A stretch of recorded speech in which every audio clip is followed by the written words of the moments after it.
Здравствуйте, товарищи! Главные цели и задачи этих учений – взаимодействие руководителей, командиров подразделений, частей, приближенных к реальным боевым условиям.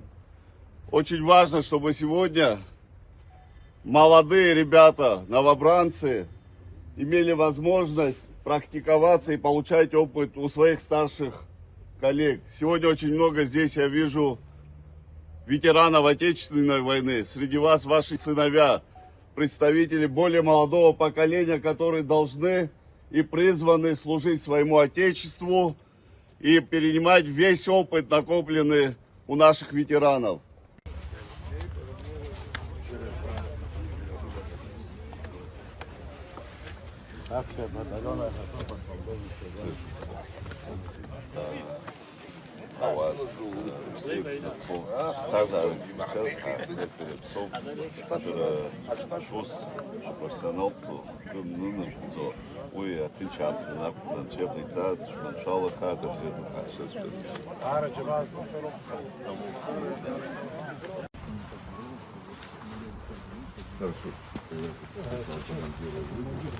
Командиры батальонов и отдельных ротных среди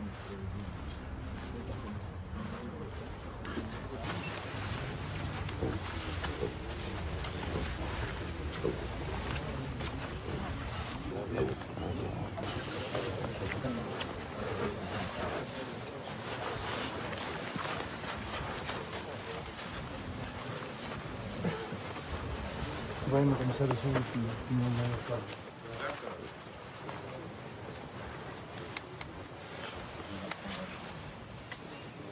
Заместитель военного комиссара, подполковник Цезарь.